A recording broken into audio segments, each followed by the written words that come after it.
I'm one of the core in MAccess and the co-founder of MAccess. MAccess is standing for More Accessibilities and Mobile Accessibilities. And MAccess is a non-profit organization founded in 2011, and we are dedicated to promote technology accessibilities, and also our ultimate goal is to improve the employability for disabled.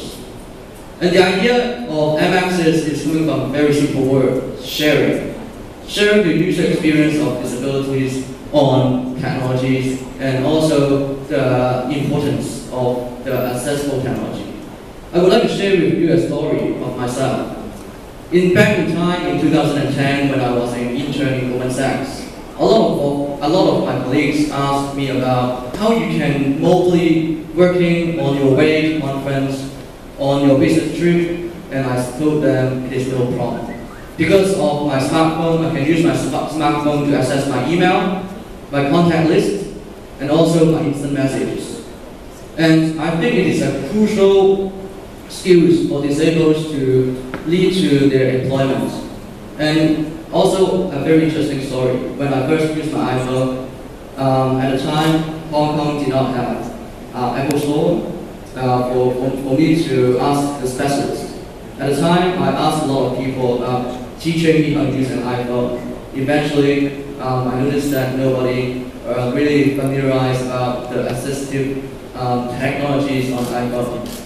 And I think it is good to share and good to set up something to make some change.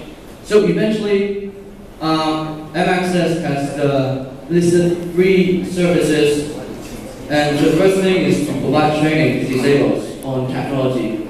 And the second is to provide consultation work to developers. Because as you know, your smartphone, the key is the applications. And so we wish to have the application more on accessible way. And the third is to provide public education about accessible technology. And the fourth, I haven't listed here. And in the near future, MAccess wish to start some accessibility audits for the building and also on the workstation to improve the employability for the disabled.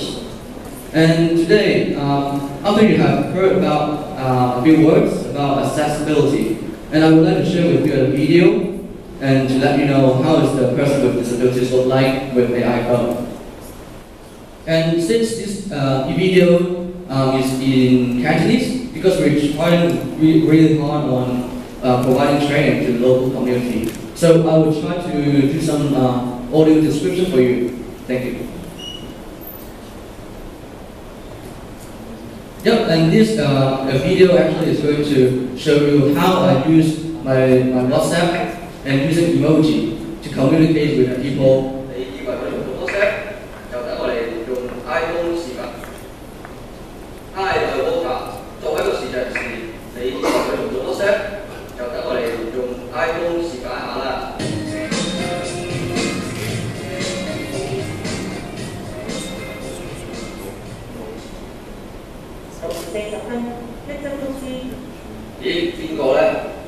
Somebody is sending a message, and actually I can use my finger to touch the screen. And he asked me, am I going to his office to take some videos? He's telling me I'm doing something on the text box.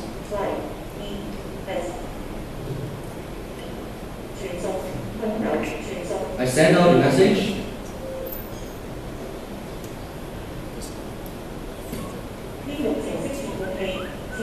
And actually, my book is telling me what I asked, and also it is reading what I am touching. And you may notice that it's telling me it's 2 a.m. at night.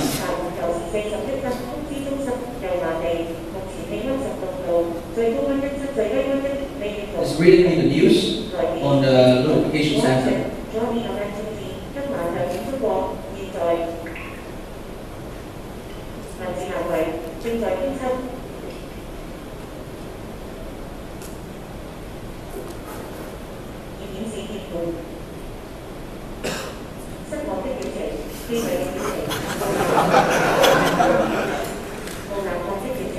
find a definition, official definition of the basis.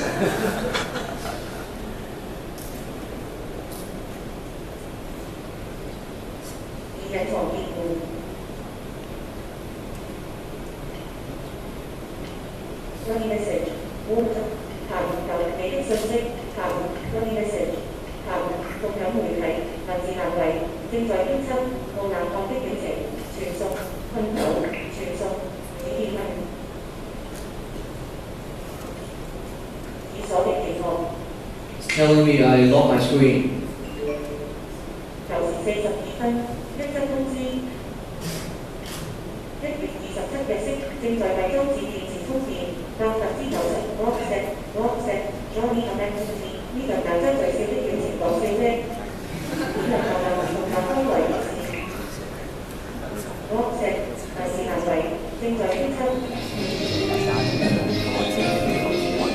And you will notice how low is the people with disabilities on a smartphone.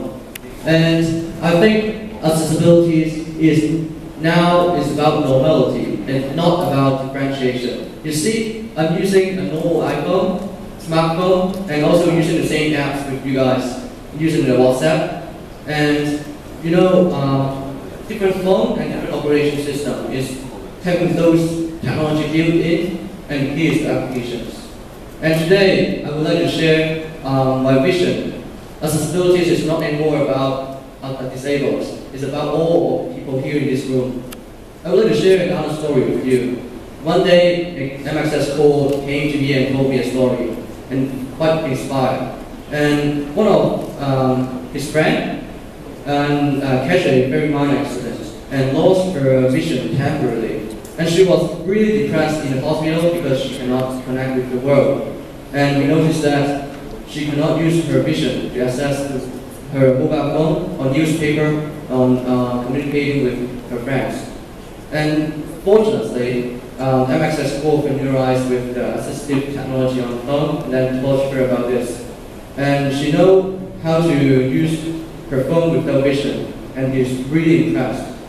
And I know in this room, everybody here, down in the road, you never know, in your 40s, 50s, or 60s, which part of the body function is going to fail first. Maybe you never imagine some part of the body is going to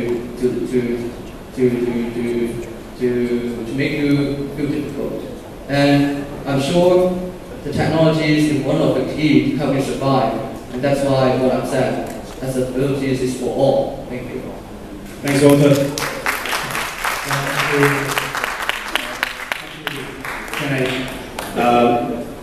Trust me, I had a very long WhatsApp with this guy, and he used a lot of emojis.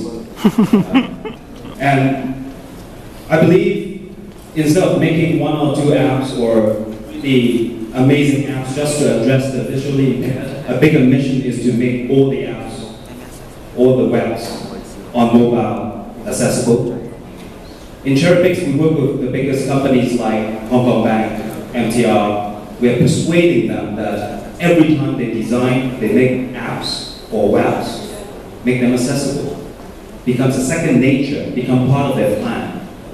We're making inroads, and I'll be happy, perhaps in half a year, to tell you that those clients and the big brands will be on that direction, perhaps in half a year. So do good and do well together. Just a minor note, that's the first step because it's fundamental. Without that, you know, perhaps whatever we do is kind of scratching the surface or only addressing a portion of the population. But once we have that first step to have accessibility for the VI segment in place, perhaps we can use technology to push the envelope a little bit further. And that's something we're working on too. The next step is for technology to be in place to guide a visually impaired around in an indoor environment or underground environment without any barrier. And this technology is based on ultrasound, works with smartphone. So in this conference room, for example, I can install a few base stations here and accurately tell each one of you where you sit based on your smartphone location. And this is utilizing the principle of nature. The dolphins And the bats taught us that when they swim and fly at night, ultrasound helped them to avoid hitting objects. And that's the same way. Your phone actually can hear a bigger audio range than our human being do. So we've done several tests, although not really for visually impaired, but this is one example I want to show you. This is in Shanghai for Unilever. They have a 2-story lab, and this is like a guided tour in a museum. Except you don't need special device. You pull out your own iPhone or smartphone, and you walk around the place. It will detect your presence anywhere you walk, every corner you are in, and it will tell you the information. It's the same way for visually impaired. If he or she wants to walk in the MTR station, in a shopping mall, indoor environment, using this kind of technologies. So the future is not that far away, but let's get the order straight. Step 1, full accessibility for all existing apps and web. Step 2, use technologies to help them further. I'd like to also say on behalf of mAccess that they're looking for funding, they're looking for people who can spread the word, they're looking for technology partners, not just our company, but everybody, and let's make a difference. Thank you. So Jason, welcome to the stage, and also Francis, can you